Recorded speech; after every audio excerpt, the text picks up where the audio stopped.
दूसरा प्रश्न।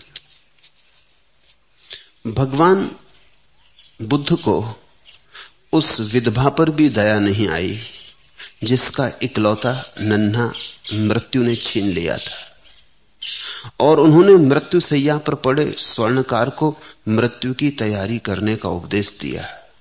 दूसरी तरफ जीसस क्राइस्ट ने अंधे को आंख, रोगी को आरोग्य और मृत को जीवन दान किया। फिर भी आश्चर्य कि बुद्ध महाकारुणिक कहलाते। किनकी करुणा अधिक है, बुद्ध की या क्राइस्ट की?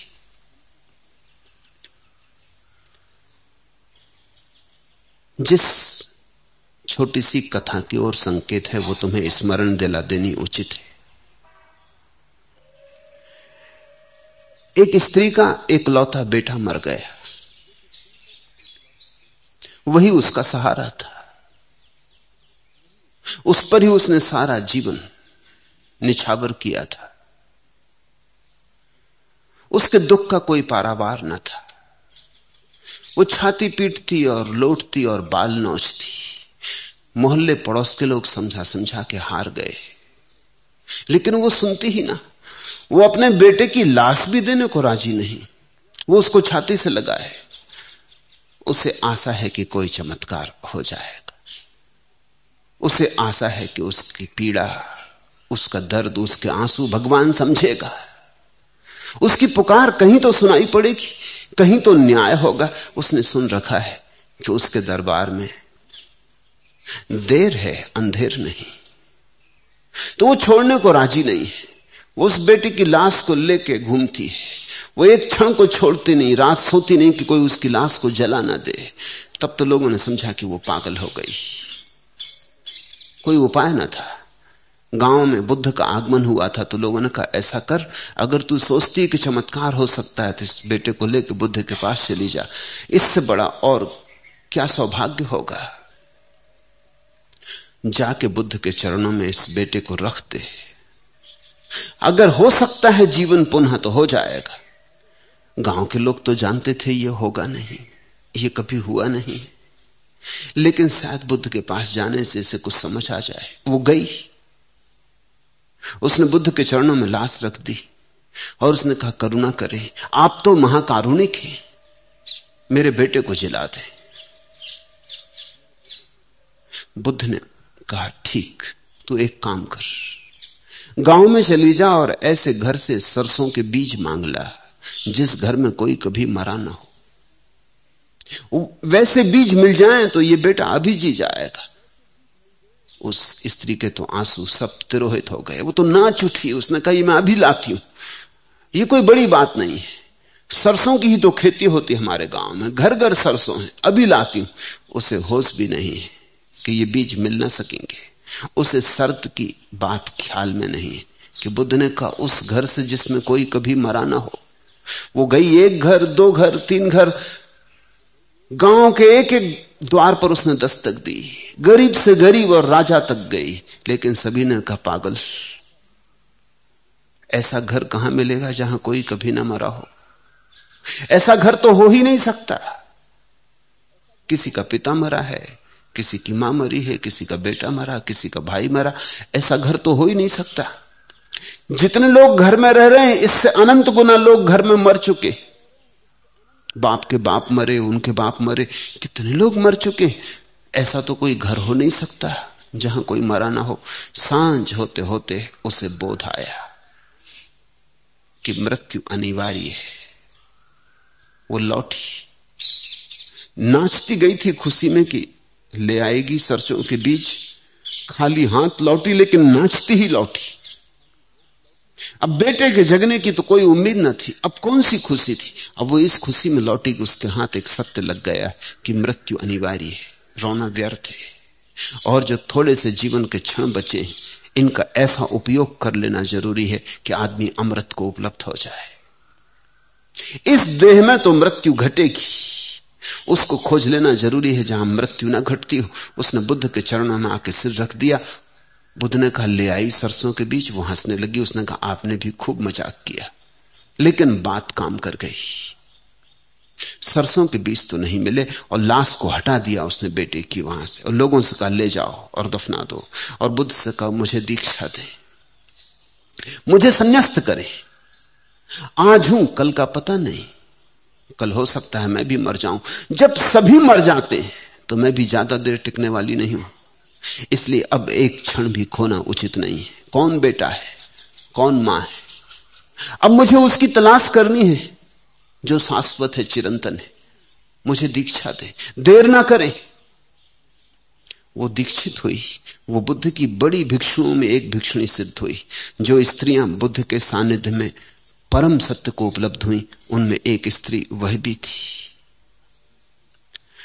तुमने पूछा है कि बुद्ध को महाकारुणिक कहा जाता है, और क्राइस्ट तो मुर्दों को जिला देते, अंधों को आंखें देते, बीमार को स्वस्थ कर देते, कोढ़ी को चंगा कर देते, बहरा सुनने लगता, लंगड़ा चलने लगता, गूंगा बोलने लगता। तो जीसस करुणावान है या बुद्ध?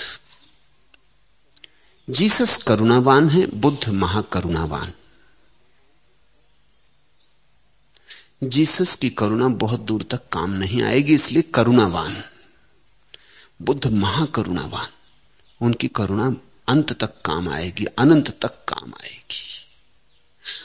अगर किसी मुर्दे को भी जिला दिया तो भी वो मरेगा।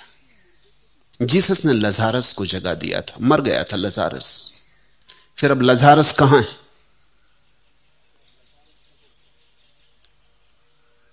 फिर मर गया।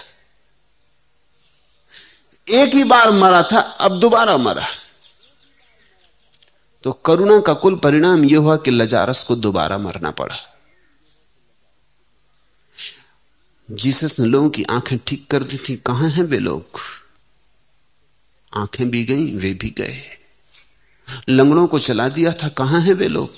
कब्रों में सड़ गए होंगे। जीसस करुणावान है, इसमें कोई संदेह नहीं।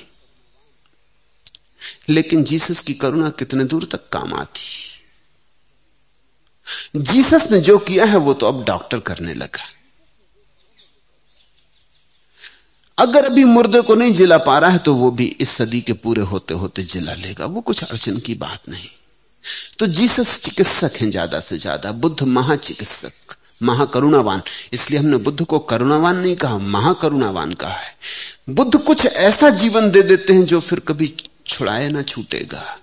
कुछ ऐसी आंख दे देते हैं जो फिर कभी ना फूटेगी। कुछ ऐसे कान दे देते हैं, कुछ ऐसे श्रवण की क्षमता दे देते हैं कि जो सुनने योग्य है सुन लिया जाएगा। कुछ ऐसे पैर दे देते हैं जो कि अगम्य में गति हो जाती, अज्ञात में प्रवेश हो जाता है। बुद्ध भी देते हैं, देह पर नहीं, आत्मा पर, बाहर नहीं, भीतर। भारत ने इस बात को बहुत मूल्य कभी दिया नहीं कि अंधे को आंख मिल जाए, कि बहरे को कान मिल जाए, इससे क्या होगा? इतने तो लोग हैं जिनके पास आंख है, आंख वालों के पास भी आंख कहां, एक और अंधे को आंख मिल गई, इससे क्या होगा? इतने तो लोग हैं कान वाले, इन्हें कुछ भी तो सुनाई नहीं पड़ा अब तक। कौन सा संगीत सुना इन्होंने, कौन सा सत्य सुना इन्होंने? और जीसस को खुद ही तो बार बार अपने शिष्यों से कहना पड़ता, आंखें हो तो देख लो, कान हो तो सुन लो। उनके पास आंखें भी थी, कान भी थी, लेकिन जीसस को बार बार कहना पड़ता है, सुनो, कान खोल के सुनो, आंखों का उपयोग करो। बुद्ध भी आंख देते, महावीर भी आंख देते, कृष्ण भी आंख देते, सूक्ष्म की आंख, अंतर्दृष्टि, ऐसी आंख जो एक बार खुल जाए तो फिर कभी बंद नहीं होती। बुद्ध भी जगाते हैं, मृत्यु से नहीं, जीवन से जगाते हैं, इसलिए महाकरुणा। मृत्यु से जगाया हुआ तो फिर मरेगा, फिर पैदा होगा। जीवन से जगा देते हैं कि फिर न कोई जन्म हो और न कोई मृत्यु हो, महाजीवन में जगा देते। लेकिन साधारणतः तुम्हें भी जीसस की बात ज्यादा अर्थपूर्ण मालूम पड़ेगी, इसलिए तो दुनिया में ईसाई बढ़ते गए। ईसाई के बढ़ते जाने का कारण है, हर आदमी को बात जचती। तुम्हारी भाषा में, तुम्हें फिक्र भी कहां अंतर्दृष्टि की? तुम कहते छोड़ो भी, अंतर्दृष्टि चाहिए किसको? इधर हमारी आंख पे चश्मा चढ़ा है, आप अंतर्दृष्टि की बातें कर रहे हैं। पहले चश्मा तो उतर जाए। इधर हमें सुनाई नहीं पड़ रहा, आप कहां की सत्य की बातें कर रहे हैं? पहले कान ठीक हो जाए। इधर मेरा पैर लंगड़ा है और आप कहते हैं परमात्मा में यात्रा करो। पहले संसार में यात्रा करने योग्य तो बनाते। तुम्हारी आकांक्षा के अनुकूल है जीसस की करुणा। जीसस की करुणा तुम्हारे हिसाब से करुणा है, बुद्ध की महाकरुणा बुद्ध के हिसाब से। फर्क को समझ लेना। जीसस तुम्हें वही देते हैं जो तुम मांग रहे हो। जीसस तुम्हें प्रेय देते हैं, बुद्ध तुम्हें श्रेय देते हैं। श्रेय तुमने मांगा नहीं, इसलिए तुम बुद्ध को शायद धन्यवाद भी नहीं दोगे, क्योंकि जो तुमने मांगा ही नहीं है उसको तुम धन्यवाद क्यों दोगे? जो बात तुमने मांगी ही नहीं थी, शायद तुम नाराज ही होगे कि हम कुछ मांगने आए, आप कुछ दे रहे हैं। हम कहते हैं आंखें ठीक कर दो, आप कहते हैं कि ध्यान करो, अंतर्दृष्टि खुल जाएगी। संभालो अपनी अंतर्दृष्टि, तुम कहना चाहते हो। हमें आंख चाहिए, चमत्कार चाहिए, इसलिए तो तुम चमत्कारी के पीछे इकट्ठे हो जाते हो। वहां तुम्हें आशा दिखती है, तुम्हारा जीवन से मोह नहीं छूटा है। तो जीवन को जो संभाल देता है, संवार देता है, तुम उसकी पूजा करते हो। बुद्ध तो कहते हैं इसमें कुछ भी सार नहीं, ये दे ही चली जाएगी, ये जाकर ही रहेगी, और 2-4-10 साल जी लोगे, फिर क्या होगा? मरना तो सुनिश्चित है। जब मरना सुनिश्चित है तो कुछ ऐसा करो कि मरने की प्रक्रिया सदा के लिए छूट जाए। तो कुछ ऐसे अंतरलोक में जागो जहां मृत्यु घटती नहीं। इसलिए अगर तुम मुझसे पूछते हो तो मैं कहूंगा बुद्ध महाकरुणावान, क्राइस्ट करुणावान। क्राइस्ट तुम्हें समझ में आएंगे, बुद्ध तुम्हें समझ में ना आएंगे। जो तुम्हें समझ में आ जाता है वो तुम्हें रूपांतरित ना कर पाएगा। जो तुम्हें समझ में नहीं आता उसी के साथ तुम्हारे जीवन में क्रांति घटित होगी। एक जीसस के जीवन की बड़ी प्यारी कहानी है, मुझे बहुत प्रिय। ईसाइयों ने तो उसे लिखा भी नहीं, बाइबल में संग्रहित भी नहीं किया, लेकिन सूफियों ने उसे बचा रखा है।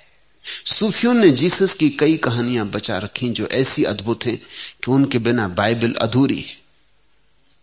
लेकिन शायद बाइबल लिखने वालों ने सोच के छोड़ दिया होगा, क्योंकि वो खतरनाक कहानियां हैं। जीसस एक गांव में आए और उन्होंने एक आदमी को देखा जो शराब में धुत सड़क के किनारे गटर में पड़ा गाली गलौज बक रहा था। जीसस ने उसे हिलाया और कहा कि मेरे भाई, क्या जीवन शराब पीने को मिला है? उस आदमी ने आंखें खोली, थोड़ा होश उससे आया। उसने जल्दी से जीसस के पैर पकड़ लिए। उसने कहा, महाप्रभु, मैं तो मर गया था, तुमने ही तो मुझे जिलाया था, अब तुम ही जवाब दो कि मैं जिंदगी का क्या करूं। मैं तो मर गया था, तुमने मुझे जिला दिया, अब मैं क्या करूं इस जिंदगी के साथ? और अब तुम आ गए हो मुझे समझाने की शराब मत पियो, मैं जिंदगी के साथ करूं क्या? ये जिंदगी बहुत बोझिल है और बड़ा दुख मुझे मिल रहा है। शराब में पी के किसी तरह अपने को बुला रहा हूं। अब अपनी समझदारी अपने पास रखो, तुम ही जिम्मेवार हो। मैं तो मर गया था, तुमने जिलाया क्यों, इसका जवाब दो। जीसस तो बहुत घबरा गए होंगे कि आदमी कोई मुकदमा चलाएगा या क्या करेगा, लेकिन बड़े उदास भी हो गए, क्योंकि उन्होंने तो इसे जीवन दिया था। ये सोचा भी ना था कि जीवन के बाद भी तो जीवन में अर्थ चाहिए ना। जीवन से क्या होगा? जीवन में अर्थ ना होगा तो जीवन का करोगे क्या? जीवन में अगर दिशा ना होगी तो जीवन का करोगे क्या? जीवन ही मिल जाने से थोड़ी कुछ मिलता है। जीवन तो तुम सबको मिला है, तुमने क्या किया इस जीवन का? तुम भी उस आदमी से राजी होगे कि अगर परमात्मा तुम्हें मिल जाए तो तुम भी उसकी गर्दन पकड़ के कहोगे कि तू जिम्मेवार है, तूने जीवन दिया क्यों, तूने हमें पैदा क्यों किया? अब हम क्या करें? इधर पैदा कर दिया हमें, अब कहता शराब भी मत पियो, वेश्या घर भी मत जाओ, बेईमानी भी मत करो, झूठ भी मत बोलो, ताश भी मत खेलो, सिगरेट भी मत पियो। एक तो जन्म दे दिया और अब कुछ करो भी मत, तुम्हारी फांसी लगा रहा है। तो फिर हम जिए किस लिए? जीसस उदास गांव में अंदर गए, देखा एक आदमी एक सुंदर स्त्री के पीछे भागा जा रहा है। उसकी आंखों में बड़ी लोलुपता है, बड़ी वासना है। उसे पकड़ा और कहा कि तू ये क्या कर रहा है? ये आंखें परमात्मा को देखने के लिए। उस आदमी ने जीसस के पैर छुए और कहा, महाप्रभु क्षमा करो, लेकिन ये मुझे कहना ही पड़ेगा कि मैं अंधा था और तुम्ही ने मेरी आंखें ठीक की। अब तुम मुझे ये भी तो बताओ, इन आंखों का करूं क्या? रूप न देखूं, सौंदर्य न देखूं, तो फिर अंधा ही क्या बुरा था? आखिर आंख का तो मतलब ये होता है कि आदमी रूप देखे, सौंदर्य देखे। तो अंधा होने में क्या बुराई थी? मुझे आंखें क्यों दी? मैं तो अंधा ही भला था, न दिखता था न पीड़ा थी। जब से ये आंखें मिल गई हैं, रूप दिखता है, रूप बुलाता है, अदम्य है उसकी पुकार। और अब इधर आप आ गए तो मुझे फिर से अंधा बना दो। जीसस तो बहुत हैरान हो गए। वो उदास गांव के बाहर निकल आए। उन्हें तो बड़ी चोट लगी होगी कि ये क्या हुआ? मैंने तो लोगों की सेवा की, करुणा की, और ये लोग क्या कह रहे हैं? एक आदमी को गांव के बाहर देखा कि फांसी लगाने का इंतजाम कर रहा है एक झाड़ के साथ। उससे पूछा कि भाई ये तू क्या कर रहा है? उसने कहा कि अब दूर रहो और ध्यान रखना, अगर मैं मर जाऊं तो मुझे जिला मत देना, क्योंकि मैं बुरी तरह ऊब गया हूं, और आप अपनी रास्ता लो। इस जीवन में रखा क्या है? यही तो ज्यापाल सात्र पूछता है कि इस जीवन में रखा क्या है, अर्थ कहां? यही तो दुनिया के सारे विचारशील लोग पूछते हैं कि इस जीवन में प्रयोजन क्या है। A tale told by an idiot, किसी मूर्ख के द्वारा कही हुई कथा मालूम होती, जिसमें कुछ भी अर्थ नहीं मालूम होता। इसे समाप्त क्यों ना कर दें? दोस्तोयेवस्की का एक पात्र, दोस्तोयेवस्की के प्रसिद्ध उपन्यास ब्रदर्स करमाज़ोव में चिल्ला के ईश्वर से कहता है कि यह टिकट जो तूने मुझे जीवन में प्रवेश के लिए दी थी, अब वापस ले ले। तू है कहां? तू है भी, अगर है तो प्रमाण दे। ये मेरे जीवन के प्रवेश की जो तूने आज्ञा दी थी, इसे वापस ले ले, क्योंकि इस जीवन में कुछ भी नहीं है। धन्यवाद देना तो दूर, आदमी ईश्वर को गुनहगार मानता है। तुमने जीवन दिया क्यों? यहां है क्या सिवाय दुख और पीड़ा के? लेकिन जीसस की भाषा तुम्हें समझ में आती है, क्योंकि तुम्हारी वासना के करीब पड़ती है, तुम्हारी कामना के करीब पड़ती। तुम चाहते हो सुंदर रूप हो, लंबा जीवन हो, बड़ी उम्र हो, धन हो, पद हो, प्रतिष्ठा हो। जीसस की चमत्कारी जीवन व्यवस्था तुम्हें आकर्षित करती। बुद्ध के पास तो सिर्फ वही लोग जाएंगे जो इस जीवन से ऊब गए। ये जो 3 आदमी जिनकी मैंने तुमसे कहानी कही, जिन्होंने जीसस को कहा कि क्षमा करो महाराज, तुम्ही ने झंझट में डाल दिया, ये तीनों आदमी अगर बुद्ध के पास जाते तो इन्हें मार्ग मिलता। तो बुद्ध कहते ठीक ही है, तुम ठीक ही कहते हो। जीवन में रखा क्या है? जीवन दुख है, जन्म दुख है, जीवन दुख है, जरा दुख है, मृत्यु दुख है, सब दुख है। तुम ठीक कहते हो। अगर बुद्ध को जीसस मिलते तो जीसस से बुद्ध कहते ऐसा करो ही मत, लोगों को जगाओ। ये तुम जो करुणा कर रहे हो, ये करुणा महंगी है, घातक है। मुझे जीसस मिले तो मैं भी उनसे यही कहूंगा कि ये करुणा घातक है। ये करुणा माना कि लोगों को जचती है क्योंकि लोगों की ये मांग है, लेकिन लोगों को जो जचता है अगर वही ठीक होता तो तुम्हारी जरूरत क्या है? लोगों के जचने के ढंग को बदलना है, लोगों का प्रेय बदलना है, लोगों को श्रेय देना है, लोगों को बताना है कि असली आंख और है, असली कान और है, असली जीवन और है, देह का जीवन नहीं, मन का जीवन नहीं।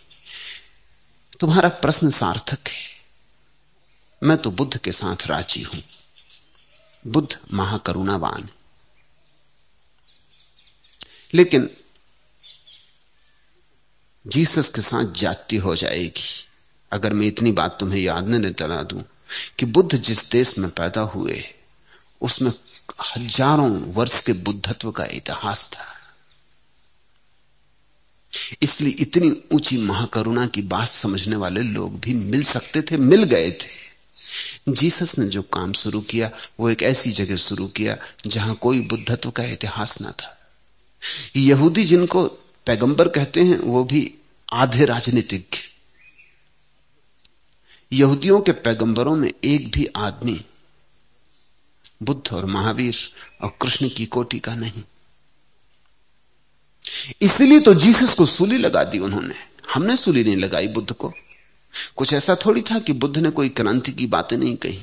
बुद्ध ने महाक्रांति की बातें कही, जड़ मूल से उखाड़ दिया इस देश की धारा को, परंपरा को। फिर भी हमने फांसी नहीं लगाई। हम नाराज भी हुए तो भी हमने फांसी नहीं लगाई। हमें अगर बुद्ध की बात नहीं भी पसंद पड़ी तो भी हमने फांसी नहीं लगाई। बुद्ध 42 साल की लंबी उम्र तक जिए। जीसस को 33 साल की उम्र में मर जाना पड़ा। जीसस ने केवल 3 साल काम किया यहूदियों के बीच। 3 साल में बर्दाश्त के बाहर हो गए। तो जिन लोगों के बीच काम कर रहे थे वे लोग इतनी ऊंचाई की बात समझ नहीं सकते थे। जीसस की करुणा नहीं समझ सके तो बुद्ध की करुणा तो कैसे समझते। ऐसा ही समझो कि जीसस को जो क्लास मिली थी वो पहली कक्षा थी। अब पहली कक्षा को अगर तुम आइंस्टीन का गणित समझाने लगो तुम पागल हो। बुद्ध को जो क्लास मिली थी वो विश्वविद्यालय की आखिरी कक्षा थी। वहां अगर तुम 12 खड़ी सिखाओगे और वर्णमाला सिखाने लगोगे और कहोगे 1 और 1 मिलकर 2 होते हैं और 2 और 2 मिलकर 4 होते हैं, तो विद्यार्थी तुम्हें निकाल के बाहर कर देंगे कि आप अपने घर जाएं। अलग तल पर बात थी। बुद्ध पुरुषों को समझने में सदा ख्याल रखना किनसे वो बात कर रहे थे। बात करने वाले से भी ज्यादा महत्वपूर्ण यह समझना है कि वो किससे बात कर रहे थे। क्योंकि बुद्ध पुरुष को यह तो दिखाई पड़ता है कि जिससे बात कर रहे हैं उसकी समझ के बहुत दूर ना हो जाए, थोड़ी दूर हो, जरा सी दूर हो कि थोड़ा सर के आगे बढ़े, लेकिन बहुत दूर ना हो जाए, नहीं तो वो सुनेगा ही नहीं, उसकी समझ में ही ना आएगा। देखते ना कि एक एक सीढ़ी चढ़ के आदमी पहाड़ चढ़ जाता, लेकिन सीधी खाई से और पहाड़ पर छलांग तो नहीं लगती।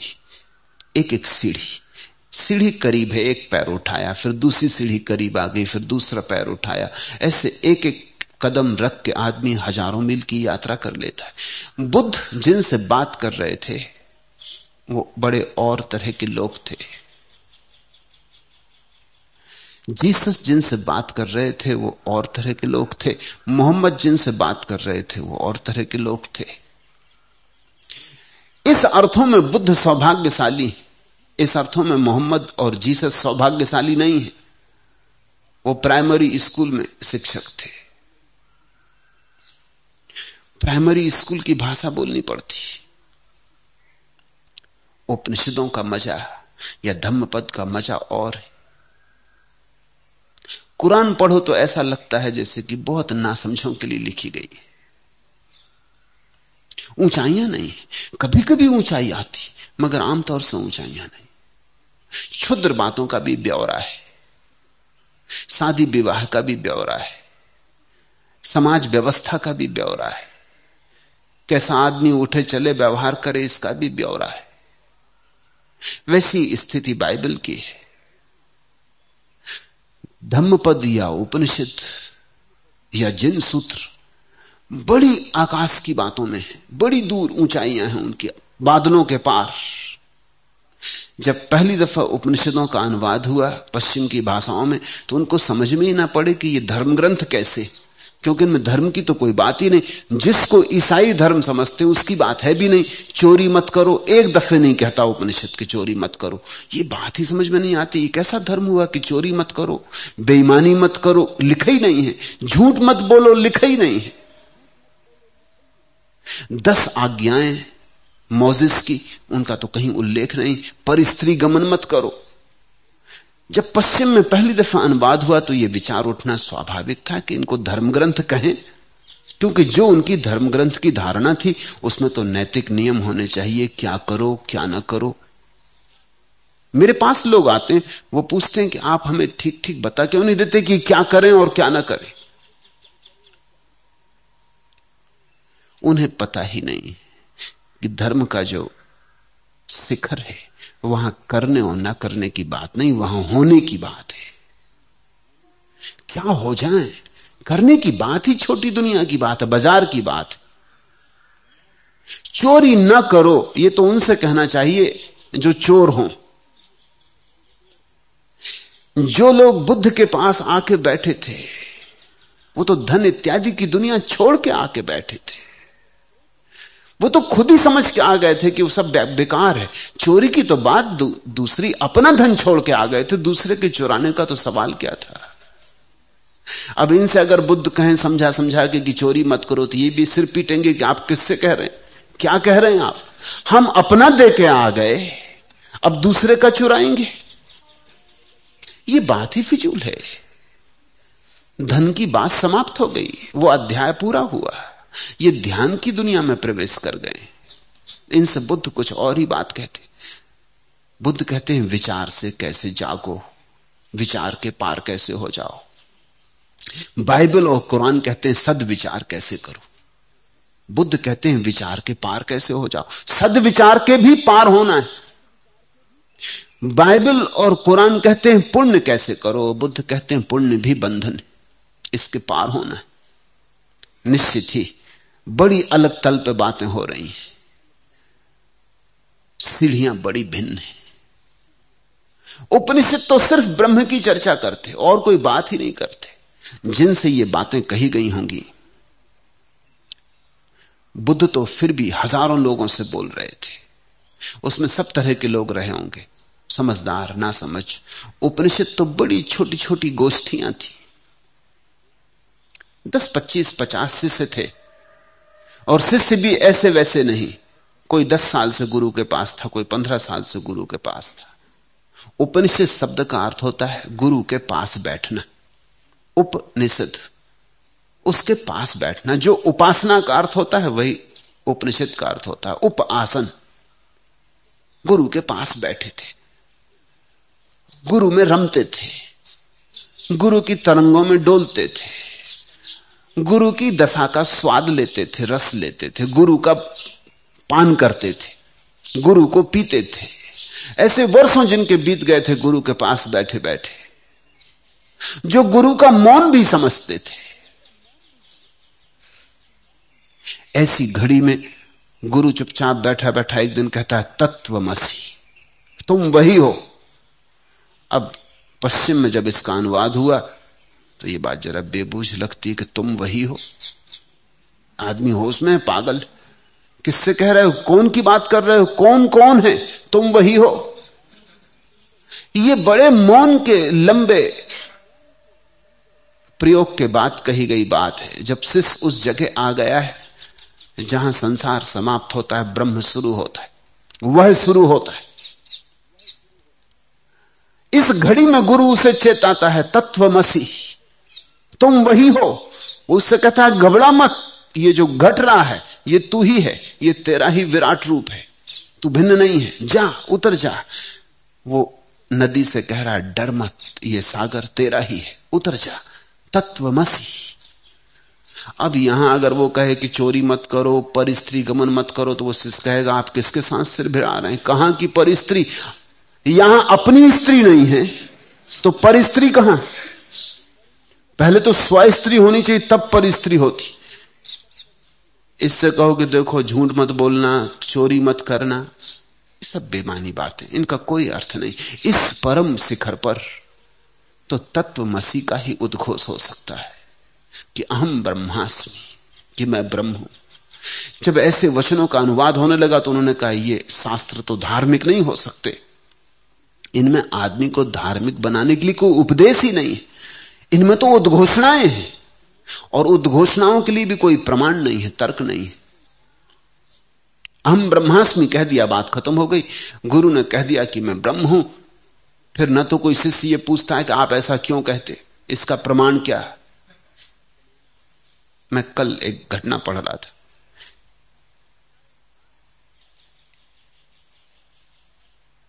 एक संत अपने 10-5 शिष्यों के साथ बैठे,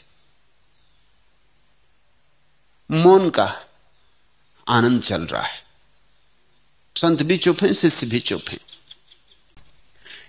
एक अजनबी आके खड़ा होकर ये सब देख रहा है। वो एक तर्कशास्त्री है, उसको ईश्वर पर भरोसा नहीं है। वो आए इसलिए है कि लोगों ने कहा यहां एक संत का वास है, तो आए इसलिए पूछने की ईश्वर के लिए प्रमाण क्या है,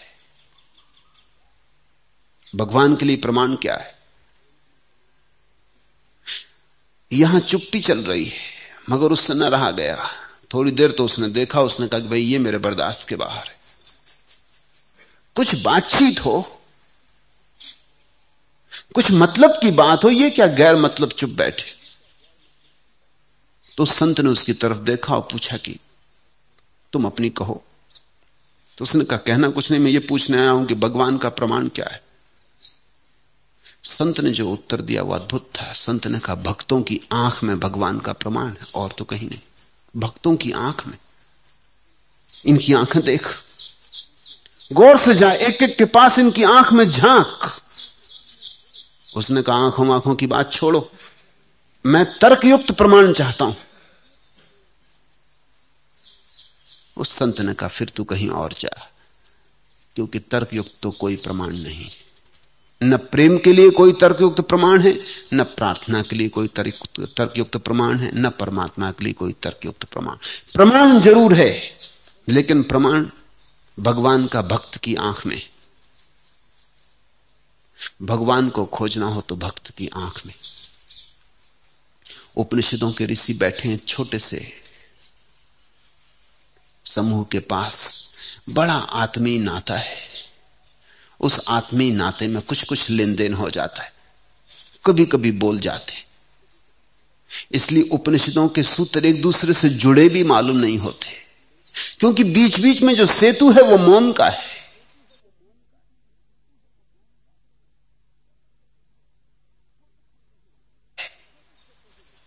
छोटे छोटे हैं उपनिषद। आत्म पूजा उपनिषद है, एक पोस्ट कार्ड पर लिखा जा सकता है,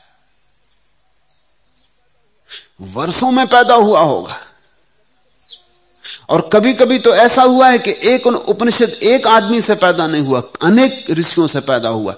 एक गुरु कुछ कह के मर गया, फिर उसके शिष्यों में कोई गुरु हो गया, उसने कुछ कहा वो भी जुड़ गया, फिर उसके शिष्य ने कुछ कहा वो जुड़ गया। ऐसे एक उपनिषद पैदा हुआ। एक आदमी के हाथ का बनाया चित्र भी नहीं है, लेकिन जिनने बनाया है एक ही चैतन्य की दशा में बनाया, इसलिए भिन्न भी नहीं है। अलग अलग ने बनाया यह कहना भी ठीक नहीं है, एक ने बनाया यह कहना भी ठीक नहीं है। ये बड़ी और तरह की कृतियां हैं। इस देश का सौभाग्य है, जैसे आज पश्चिम विज्ञान के अर्थों में सौभाग्यशाली है, वैसा ये देश धर्म के अर्थों में सौभाग्यशाली रहा है। हजारों साल की हवा के बाद कहीं ऐसी घड़ियां आती हैं जब हम उन ऊंचाइयों पर आंखें उठा सकें, उन शिखरों को देख सकें जो बादलों के पार हैं। बुद्ध की महाकरुणा को देखने के लिए तुम्हें समझना पड़ेगा, नहीं तो ये तो बात सीधी साफ समझ में आती है कि अगर ये औरत अपने बच्चे के मरने के बाद जीसस के पास गई होती तो जीसस ने उसे जिला दिया होता। तुम भी कहते कि ये करुणा हुई। ये बुद्ध ने क्या कहा कि सरसों के बीज ले आ, कि सरसों ले आ। ये क्या बात हुई? कुछ कर सकते हो तो कर देते। बुद्ध ने भी कुछ किया। बुद्ध का किया बहुत बड़ा है। बेटा जी जाता तो 20 साल बाद मरता, 50 साल बाद मरता कि 100 साल बाद मरता, मरता तो तो जो घटना घट गई थी वो 100 साल के लिए टल जाती, और क्या होता। 100 साल का मूल्य क्या है इस अनंत समय के प्रवाह में। ऐसे पल जैसे बीत जाते हैं 100 साल। तुम में से कोई 50 साल का है, कोई 30 साल का, कोई 40 साल का, कोई 60 साल का। कैसे बीत गए, ऐसे बीत गए। ऐसे वो 100 साल भी बीत जाते। फिर बेटा मरता, और बेटे के मरने के पहले ये मां मर जाती, और बुद्ध जैसे आदमी का साथ मिला और अमृत की कोई खबर ना मिलती, तो ये करुणा ना होती। बुद्ध ने बड़ी करुणा की, महाकरुणा की। बुद्ध ने कहा तू जा, पता लगा के आ। बुद्ध ने उसे एक बोध का मौका दिया, एक संबोधि का अवसर जुटा दिया। पूछ पूछ घर घर जा जाके उसे समझ में आने लगा कि मौत तो सुनिश्चित है। तो फिर मेरे ही घर घटी है ऐसा नहीं है, कुछ मुझ पे ही कोई बड़ी विपदा आ गई ऐसा नहीं, ये विपदा सभी पर आती। और पूछते पूछते एक बात भी उसे साफ हो गई कि बेटा तो मर ही गया, मैं भी मरूंगी। तो अब बुद्ध से बेटे को जिलाने के लिए कहना व्यर्थ है। अब तो बुद्ध से यही पूछ लेना चाहिए कि कुछ मुझे ऐसा रास्ता बताओ कि मर के भी मैं न मरूं। यही सन्यास है। लेकिन जीसस के साथ जाति मैं न करना चाहूंगा, उनसे मेरा लगाव है। इसलिए जीसस की बात को ख्याल में रखना। वो जिन लोगों के बीच काम कर रहे थे वो छोटे ढंग की बात ही समझ सकते थे। उनके पास धर्म की कोई ऊंचाइयों का अनुभव नहीं था, हवा नहीं थी, वातावरण नहीं था, संस्कृति नहीं थी वैसी। बुद्ध भी वहां होते तो उन्हें वही करना पड़ता। और जीसस अगर भारत में पैदा होते तो उन्होंने वही कहा होता जो बुद्ध ने कहा है। कोई फर्क ना पड़ता, क्योंकि दोनों की चैतन्य दशा एक सी है, लेकिन परिस्थिति भिन्न भिन्न है।